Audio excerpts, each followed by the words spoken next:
Hey friends, you know what I don't miss at all? That vicious week before the period. Feeling like I'm ready to crawl out of my skin, irritated by everything and everyone around me. Bouncing between cravings for salty foods and sweets and back again. Now it's easier to manage PMS with estro control from Happy Mammoth. Estro Control contains science-backed herbal extracts called adaptogens.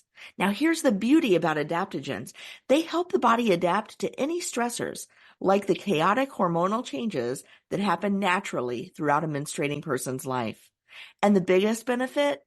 Feeling like myself again. That's what people mention over and over in their reviews, and there are over 17,000 reviews for Happy Mammoth products, including Estro Control.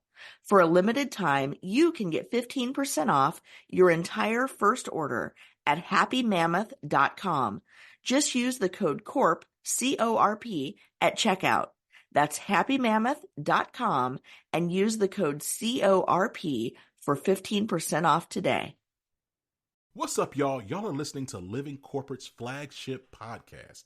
If you didn't know, Living Corporate helps organizations build employee engagement and market trust through data analytics and data transformation, our e-learning platform, and brand marketing storytelling. We're so excited for you to be here today. The conversation you're about to hear is going to connect the dots between employee experience and go-to-market effectiveness. If you're not ready, get ready. Here we go.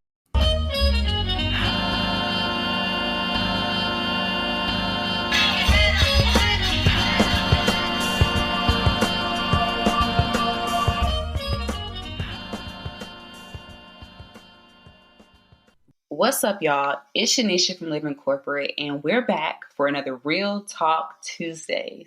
And we have a very special guest with us today. I think you guys are going to be super excited for this discussion. We'll be discussing mental health in corporate America. Like, there's so many moving parts, so many things going on, and we want to care about you as a whole person. So let me introduce our guest.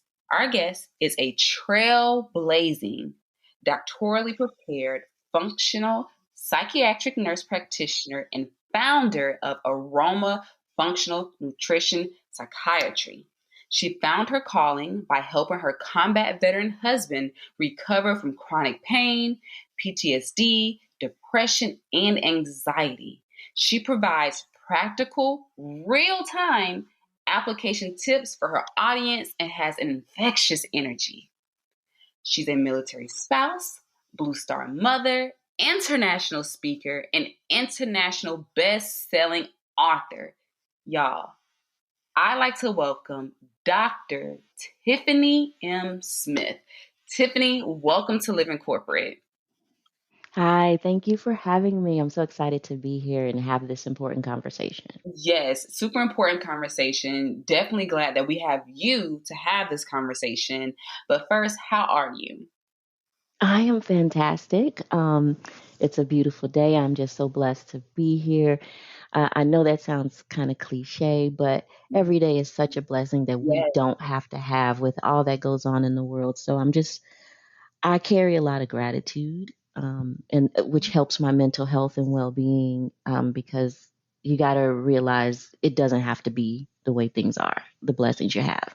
So I'm exactly. just appreciative and blessed. Exactly. Because now I think the way things are is you can be here today, gone today, right? So Right. found gratitude for life and just all of the wonderful things hmm that we've been afforded to be able to have, right? hmm So I know that your bio doesn't fully capture everything about you. And I know that you have had a beautiful journey, right? With some trials and hmm tribulations, many successes. But I would just like for you to share a bit with us about, tell us more about Dr. Tiffany. Like, who is she? How did your profession come? How did you embark in psychiatry in your business? Like, just walk us through your journey. Oh man. So I am the oldest of two from St. Louis, Missouri, currently residing in Las Vegas, Nevada, and always been a DIYer, independent person. Mhm. Um, in my life, I never experienced any health issues. Like, my family lived into their 90s. My first death was when I was like 17 or 18, and my grandfather had a stroke. Mm. And I was going to be an electrical engineer. And when he had that stroke, we were in the hospital. I'm seeing how the staff is supporting us and engaging us. And I changed my major to be a nurse. So to be a nurse, a nurse practitioner, you're a nurse first, and then you're advancing your education to become a provider. Mm-hmm. And I made that switch right then and there because I was just getting ready to graduate and head off to electrical engineering school. And I went into nursing. And it definitely was and is where I should be in this field of healthcare. Um, it has been such a blessing. But I brought that up to say how healthcare wasn't something that, like, I saw healthcare a lot, but I saw that emotional desperation that you're in when your loved ones are hurt, when you're hurt. And I felt that I was a good person for that. I could help with that. I could make a difference. Um, and that's what led me into healthcare and then led me further. So in nursing, I knew I had an interest in mental health. But after I graduated and started my career, I kind of got into medical surgical and other areas and done a lot of different areas in nursing. But then I was working per diem as needed and went to a crisis stabilization unit for mental health. And it all flooded back to me how interested I was in mental health care. Mm. And that's when I decided, I want to take this further and went and got further education to be a psychiatric nurse practitioner. I always was curious about what is going on in the brain because in my nursing practice, you're seeing people talking to themselves and doing different things in these behaviors. And it's like, why are they doing those behaviors? And then you learn about the revolving door in mental health. Why is it revolving? Why can't nobody get off that thing? So I'm curious and had all of these questions. And because I didn't live a life where I saw lots of medication and stuff, I knew that there had to be natural ways. And so as I became a nurse, it's all medication, medication, medication. And even my advanced education was medication focused. Mm-hmm. I asked myself, would I take this medication? Would I do this?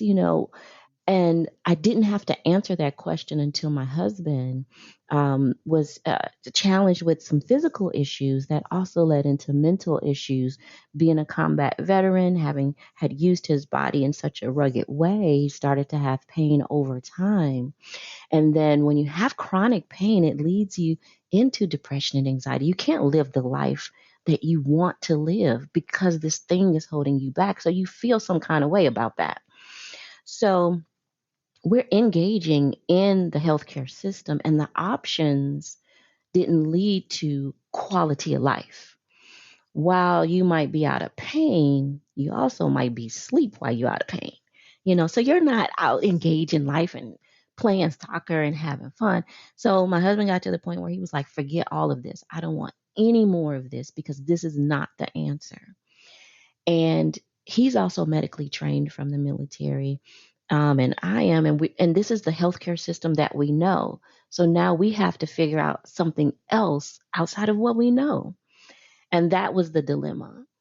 So we research, we stay open to the universe for like, what are we supposed to do to increase and improve the quality of our life in a more holistic and natural way, something that feels right, nothing that's invasive, nothing that you have to take a pill and it changes your body. Mm-hmm. And makes you do things. And so we found first aromatherapy.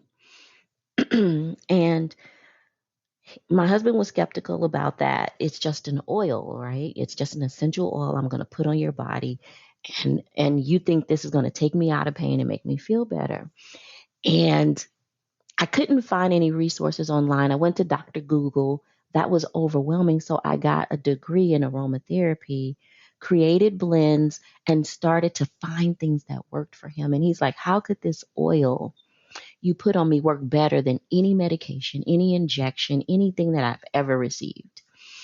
And so he got up he started back engaging in our lives. And now we're back doing things again. And mind you, we had kids at that time too. I didn't even mention how he was not involved in those things, but now he's back engaged. And so the next phase was, how do we not go back there? And we start looking at lifestyle, start looking at every component of our life. And that's where I advanced my education in lifestyle medicine, functional medicine, the functional nutrition, and getting to the root cause. So as we work through this and have improved, he gets 20,000 steps a day. We have a ranch, and he does that. He maintains it and just living this fulfilled life. And I saw that there was a parallel in my traditional practice versus what I just went through in my life. And so we created our functional practice and named it after the modalities that helped us get through, as a symbol that there are certain modalities and ways, and you got to find yours that'll help you get through. So for us, it was aromatherapy, functional nutrition, functional medicine, and then psychiatry. But I created the title so that it makes you curious. Like, this is something different here. And that's why, because you got to find your trifecta, if you will, that'll help you make it through. And that's kind of what brings me here today.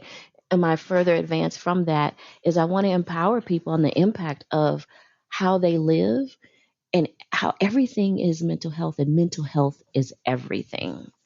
And that's what I want to move forward and give a voice to, on what you can do from a DIYer on how to really level up yourself and not be dependent only on medication or just the therapy, but you have so much control in your life.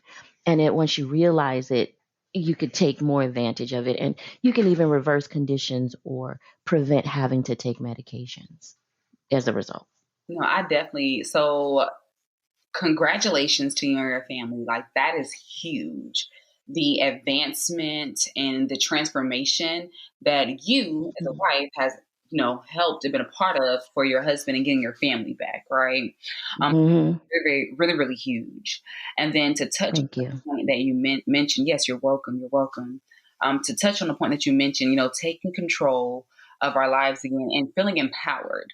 I think it's huge for us to be able to feel empowered that you have the ability, you have the capabilities to, like, you're very well equipped to be able to restore yourself with the proper education and tools to be able to do so. And I think many times we don't take a moment to really tap in to what we're already equipped with. Just because of the challenges, right, that life brings, and the many times that we may feel defeated in certain areas. And then we may have some wins that give us that high again and that boost of like energy and motivation to get back out there. But sometimes when the lows hit, they can knock us really low, right? And I think many times for Black and brown professionals in the workspace and in corporate America, it can get difficult, like, hey, I got passed over for a promotion, or hey, I'm dealing with this microaggression, or hey, why am I not being considered for this, or hey, like, there's so many different challenges that oppose us on the day-to-day by just being who we are. And I think we can really miss out on a bit here. So I want to know from you, like, what is your perspective on how Black and brown professionals can stop hiding behind their mask in corporate America, imposter syndrome, or, dealing with the challenges of being on a phone call and microaggressions. Like, for myself, no one can pronounce my name for some reason, How do we, as just Black and brown people, stop hiding behind those masks? We're told to bring our whole self to work, but can we really, So what can we? Yes. So something in what you were just saying, I wanted to just kind of highlight from our culture is that not enough. We think that the answer is outside of us. And I learn every day, and I encourage and empower that we look at us. So like you were saying, our bodies are regenerative. They can heal themselves. We have our own pharmacy within us, but yet we will seek out, and think we don't know enough, we're not educated enough, we can't figure it out, and that we're not enough. The answer is outside of us. And I want to bring that back and bring it back to you have the answers within you. You know what's best for you. And sometimes, like in corporate America and in life, we stop listening to ourselves and getting that innate, pure guidance from ourselves.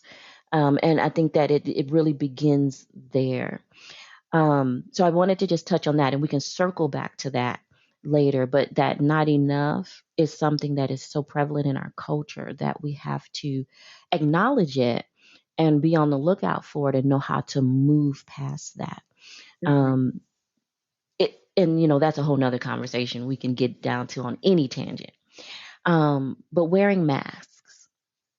Um, I am with you with wearing masks. And I didn't even realize it until I became a provider, and I had some apprehension in regards to being on video or doing telehealth and wearing braids, because we're supposed to have our long, straight hair with curls and look a certain way.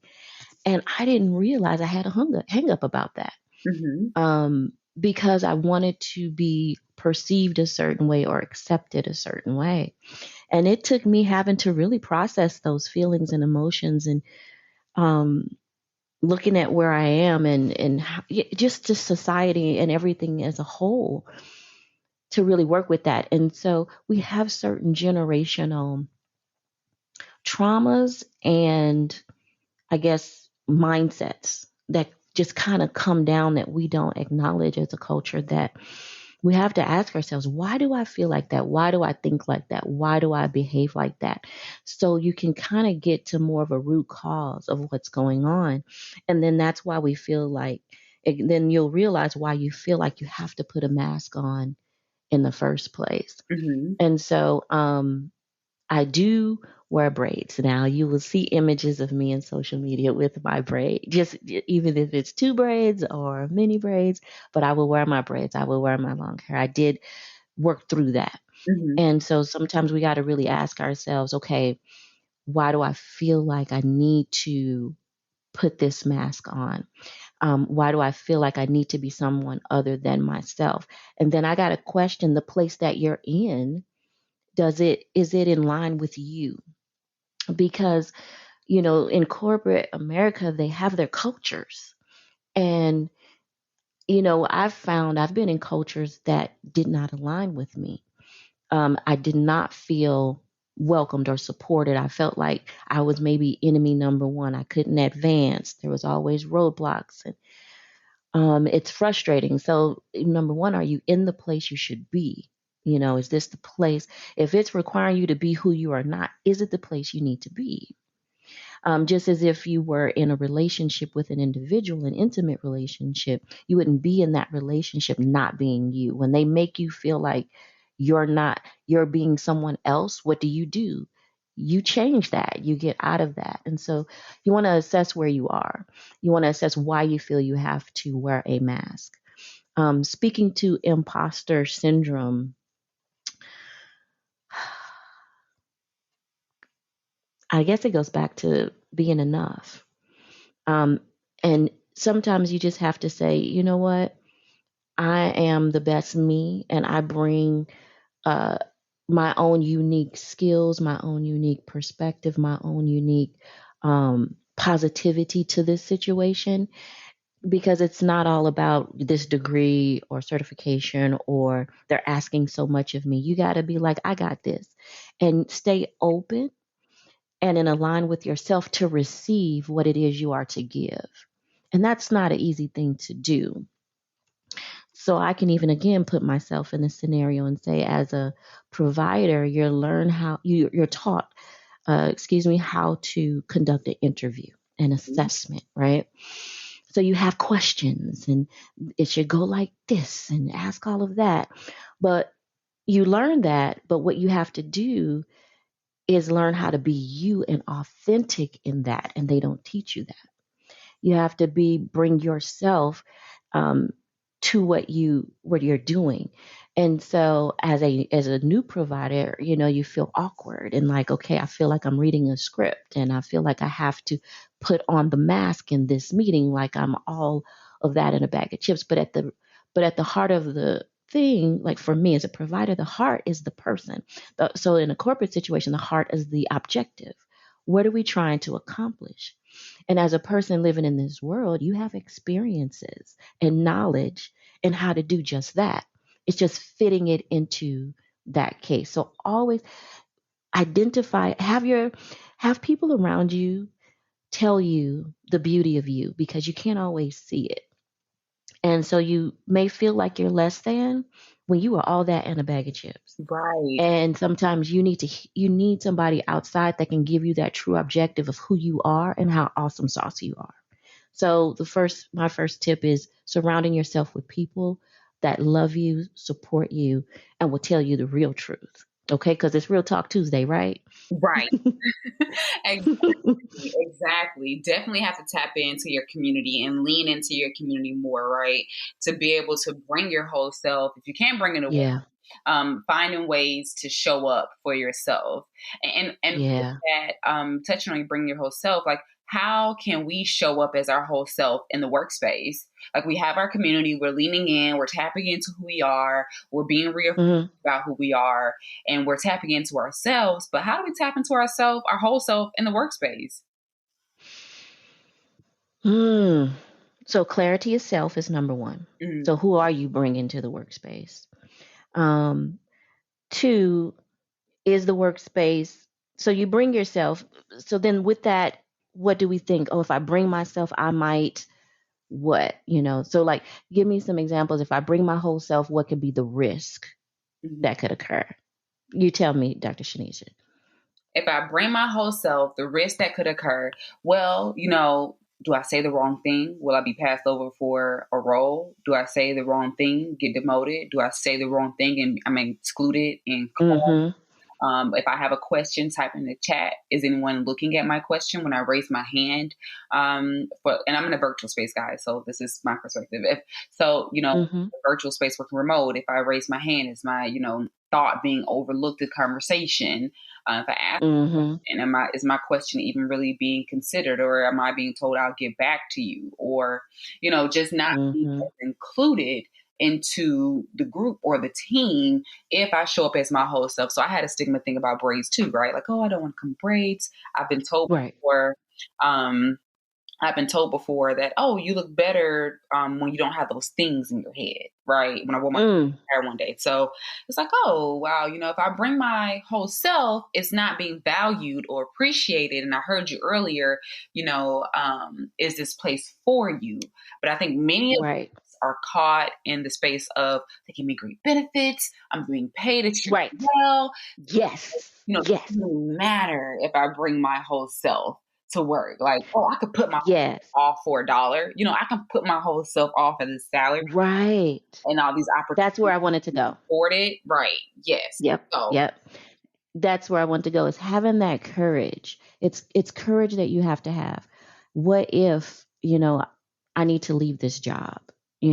What does my lifestyle look like? What are my options? So who am I giving my control to? Yes. And so, yes, all of those things you said is exactly what I was wanting to say. Is like, for me, I go into a job, the culture isn't for me, I'm going to leave that job. But that's not what everybody can do. But I want to encourage you to put yourself in a position where you are the in-demand person. You have options. You have savings, for example. If you say, you know what, I can't take this, I can't be myself, they're not respecting me, and you can move on and not have to take that abuse. But we'll talk about how to manage that if you do have to stay in a bit. But that power, that control, where is your power in the situation? I think that now people are trying to be more inclusive, they're trying to have more diversity. They're trying, and sometimes maybe the companies need that voice, somebody to raise the hand and say, look, you know what, I'm not being treated, I'm not, this was said to me, and making the voice, but everybody doesn't want to be the voice, you just want to be accepted. Mm-hmm. Um, so having power and control. So I have left positions with no plan. But it's different when I can fall back on being a nurse because nurses everywhere. But you could be in a position where the environment is different and maybe the jobs are few. So how do you leverage that? So I think that's what I probably should speak to more. And I think that it puts you in a position where you have to be a voice. You have to say, well, one, you got to be bold and have courage. You have to verbalize and vocalize and say what you're experiencing and make it move forward. But I would say choose who and how you move. Make it very professional. You have evidence of your contacts and how you moved through and communicated so that there isn't any retaliation, that there isn't any pushback. And find your allies within the organization, who understands diversity and inclusion that you can communicate with to help move forward that agenda, because that's what everybody is on right now is diversity and inclusion. And so I think that there's more leverage today than there had been in the past. And I think it's a beautiful thing. And so I think when you're in that space where I can just leave my job, I got to work it out here because I don't have a backup plan just yet. Lean into the resources that are available at your current position to help you get through. Bring your authentic self and make sure the meeting is recorded. Bring your authentic self Mm-hmm. and so you have documentation. I presented this idea, this was shut down, but then these other ideas, they said what I said and it was accepted. You have a recorded meeting that you can have evidence of how you're being treated, and email communications and instant messaging communications. There have been times where I would get passed over for a promotion, for example, and it's like, this is not right. They'll change the criteria. You need to be bilingual, and all of that. And then that doesn't work out. So I had to leave that company because they were not. Mm-hmm. There was no inclusion. I couldn't. This was quite a while ago, but I couldn't. There was no ally. There wasn't someone that I could talk to say, hey, look, this isn't working, da da da. And like the director was not even a healthcare professional. So the whole structure did not fit. Mm-hmm. The culture didn't fit. And I ended up leaving. So what do you think about that?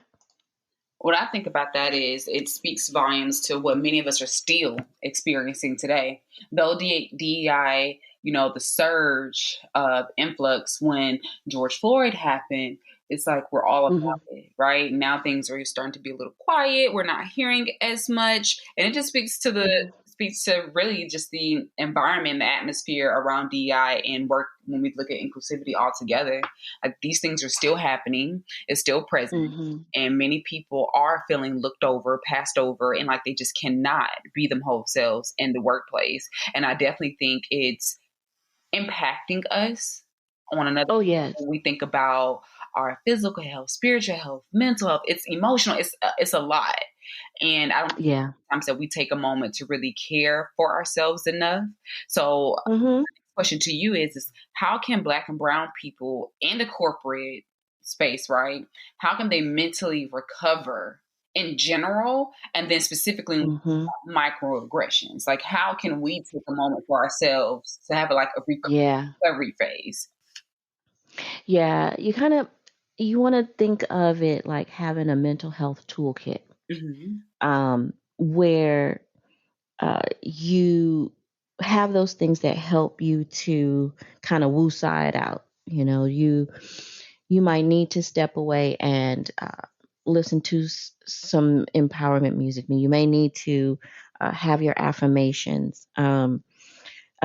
But a self journey is really important in terms of how do you really feel about this and what is it doing in your life.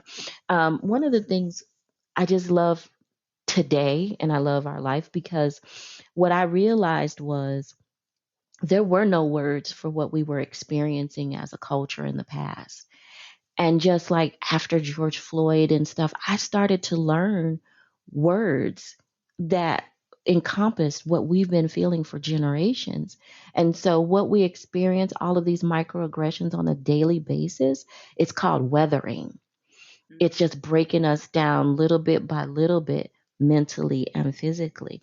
And that also leads to why we have higher um, prevalence of certain health conditions as well.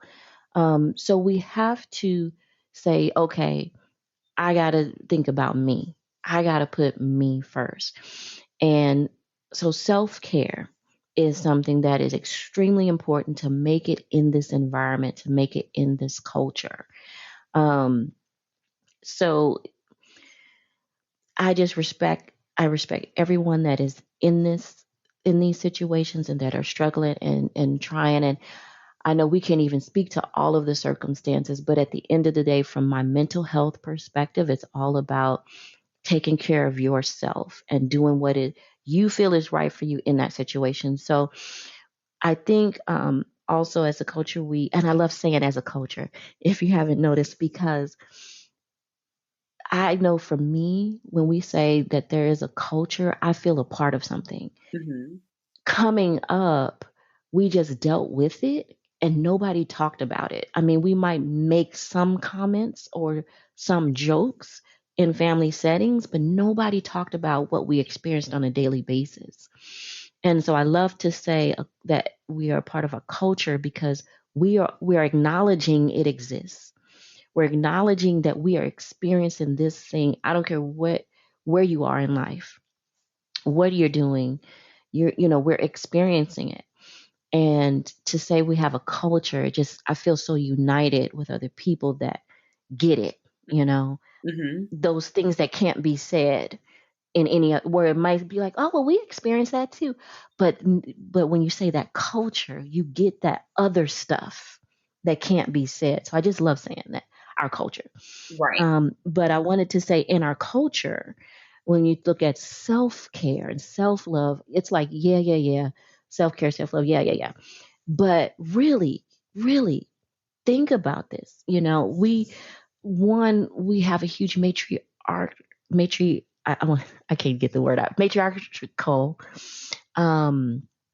presence in our culture. And the matriarchs put everyone else before them. You will be taken well care of, but who's taking care of the matriarch? Mm-hmm. And so we have to stop and say, okay, am I doing things for me that I like, that I enjoy, that make me happy? Also, so like, let's talk about if you were in an intimate relationship and you start dating, you're always thinking of that person. You are buying gifts, you're dressing up, you are always doing things for that person. That person is on your mind, and you just boil over in love and joy when you're thinking of that person. Now, what do you do that with yourself? Can you be that person Mm-hmm. for you? And so think about that, um, what you wear. Sometimes do you feel like this makes me feel blah blah blah?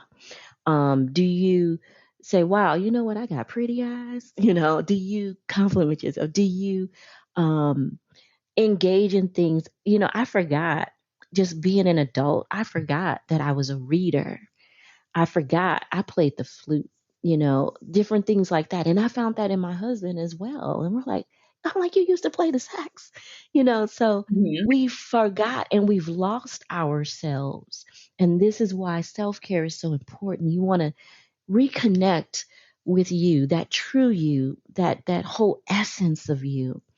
And not the masks and not the pressures. And by connecting with you and loving you, it's going to give you everything you need and the clarity you need to address whatever circumstance you're dealing with, whether it's corporate America or life. So that self-care, what could that look like? in our culture.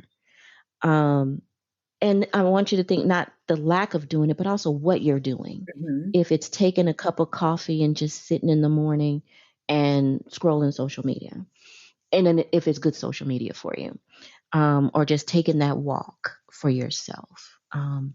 It can be taking that time and just listening to the music that you like, or your favorite podcast, or watching a comedy show, or taking a long bath, or reading a book. When you look at your calendar, and I often talk about this with entrepreneurs, but in your life as well, you have time when you're in work, you're working. You have time when you're away from work, and then you have your time when you're like preparing for work. Mm-hmm. And look at your calendar. How balanced is that? Where are you in that calendar? Is it just 30 minutes in the morning? And then you spend 8 hours, with work, another 4 to 6 hours taking care of everybody else. You go to sleep and rinse and repeat, and you only give yourself 30 minutes a day?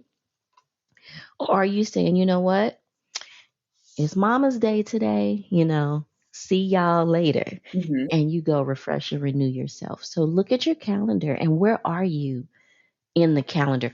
Put you on that calendar somewhere, because we got plenty meetings, to go to, and plenty responsibilities. Make yourself that important responsibility. One of the things as being a nurse, you think of nurses, they're on the nursing floor and they're running back and forth, and they're so busy that you can't stop and do anything. Oftentimes nurses don't even take a lunch break, but there's one break that a nurse has to take, and that's a pee break. Mm-hmm. Mm-hmm. You have to use the bathroom. And I want to put that type of urgency on your self-care. It Mm-hmm. has to be one of those things that is non-negotiable. I have to stop and make sure I do this thing. And that's how that same when you got to go and you shaking up and down because you got to use the bathroom, that's how your self-care has to be. And it's going to be something that you have to remind yourself and make it a habit to put you first.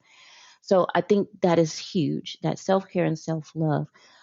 Identifying so I do a training on a resiliency toolkit. And it's really, you got to identify your resources, identify the people that are going to support and love you that you can go to, the actions and things you can do to help you. And you got to have strength within yourself of who you are as a person. And that's gonna give you that resiliency to work through the microaggressions, to work through just life's navigation. What I find in my practice is not so much psychosis and all of this. It's more navigating life. That how do I get to where I'm trying to go, or I've lost my way because of life. It's not, so the symptoms come out as depression and anxiety and panic attacks and I can't sleep, when it's really just this. What I found is that you need that alignment, a perspective shift and realignment with yourself. And when you get into that, now you can move forward. You see the path, and you have the resilience to deal with the obstacles and move forward. So I know that was a lot. No, like this is I think taking a deeper dive, right? Because many times we don't. Mm-hmm. Very surface level. Right. We're just trying to really just move throughout the day, get to the next thing. So I think this is actually a great opportunity to take that moment for that deep dive. You mentioned moving forward. What are 3 key takeaways that our listeners could use to help with them moving forward and really focusing and tapping in on themselves? Right. So I'm going to just kind of reiterate some of the things I've shared, because I always just like to sprinkle them in, because you need to say it more than once. That's going to be taking time for you and your self-care. When are you at a moment where there's peace? Mm-hmm. No notifications, no kids knocking on the door, no runs to make, where you can just have a mindful, calming moment. All of that running, all of that movement, I mean, that's a lot, but you need to calm your nervous system down. You need to calm your mind. And when you get in that calm state, then you can hear yourself. So the next thing is listening to yourself. Mm-hmm. So, like I was saying in my practice, a lot of times people have stopped listening to themselves, and don't know where to go or what to do, or know that they're in misalignment with themselves. Maybe, and so this also goes into my other point of getting rid of those things that no longer serve you. Maybe the job isn't it. Maybe the relationship isn't it. Maybe the town, the city isn't it. And it creates that dysrhythmia in your body and your system, and you feel some kind of way. So get in line with yourself. What is it that you want? What's your vision for yourself? What does the 3-year you look like? And if that 3-year from now you looked back at where you are today, what would they say? Oh, that's good. That's really, really good. You know, Oh my gosh. where would the Like you've shared like a lot of good information. Like this is so helpful, and I think it's so like this is a need, right? Like this is definitely a need. mm-hmm, Something I think that's very fulfilling. I think it's the word I'm looking mm-hmm, for. It's very fulfilling. And I know that you've, of course, like you said, the great work that you've done, restoring your family, restoring your husband, and essentially restoring Black and brown people, women of color. Are there any shout outs that you would like to share? Oh man. Any shout outs? I just want to encourage everybody to know that you are meant to live an abundant, happy, and fulfilled life. Mm-hmm. And it's a journey. And the joy is in the journey. So I encourage everyone to assess their life, assess where you are, and getting rid of those things that no longer serve you. What brings you joy that's in your life, and what brings you stress? What makes you feel some kind of way? I really, really, really want everyone to live their best life. One of my tenets, one of the things that put me in this space is coming up. I didn't go to church as a child as much. We were, what did you call them? Easter, Christmas, them holiday people. But as I got older, I got engaged. And I was I'm like, gosh, what's the take on money? And I remember it was Creflo Dollar on the TV evangelist, and he had said, it was Philippians 4:13, that we're to live life, and we're to live life abundantly. Mm-hmm. So I took that as gospel, and that's how I live my life, living it as abundantly as I can. I want to push the envelope and receive every ounce of abundance. So if I'm doing well here, how can I do even better? What's the next thing above that, And keep pushing, and know that the world is there for you. So I talk a lot about self-care, self-love, and I want to offer your listeners a 21-day Love Thyself journey, which is a private podcast where you can start to tap back into yourself. Just check in with yourself, love yourself, and it's going to give you daily activities you can do to really reconnect or deepen the connection with yourself. And all you have to do is text self-love as a compound word to 702-919-4249. 702-919-4249 to start this journey, to build your resilience, to make sure you're in the places you want to be and living the life you want to have. It all begins with you. It all begins with how you think of yourself, how you love yourself, then it trickles into your life. So I just encourage everyone to just live your best life. Wonderful, wonderful. Thank you so much, Dr. Smith, for sharing that. And you guys make sure that you tap in, take a moment to pause, rewind, to make sure that you take part of those 21 days and completely transform your life and live your best life, your best life. Dr. Smith, how can our listeners reach you outside of the 21 days and the phone number that you shared? How can they reach out to you, follow you, LinkedIn, social media platforms? Yeah. I'm giving a lot of attention to Instagram. That's where I seem to it seems to jive with me the most. It seems like I get more engagement there. So my handle is dr.tiffany.m.smith. And I'm always speaking. I'm always involved in lots of things. I have a lot of information towards maternal mental health and the LGBTQIA plus community and our culture and just living life and life hacks. So I'm really working on building that social media presence. And I think that that would be an excellent way to find me. My website is the acronyms of my company, AFN and then psych.com. I'm going to be updating that as well with a lot more information. And I have an app, and it's called Mental Wellness Unlocked. And there's a wealth of resources there. I also have and if you access those things, you'll learn about all the other things that I do. Mm-hmm. But I'm always, wanting to offer things that help people move to the next level, or speaking, or presenting or writing in any way I can to get the message out. So you can just Google me and you'll find me everywhere. Yes, wonderful, wonderful. So thank you so much, Dr. Smith, for joining with us today, having a real talk in a real world, right? For Real Talk Tuesday. It's been such a pleasure discussing mental health in corporate America with you. I mean, I think you touched on so many parts and facets that we may not feel comfortable really having that conversation about in the workplace, but having with our community. And thank you so much for highlighting the importance and the significance of who we surround ourselves with, and just really taking a look at what is for us and if it's serving us and living a very fulfilled life and abundant. So that's our show. Thank you for joining us on the Living Corporate podcast. Be sure to follow Dr. Tiffany Smith. She shared her IG with you guys. You got the phone number for 21 days. Like, she's been continuously offering gifts and gems that are going on past this episode, right?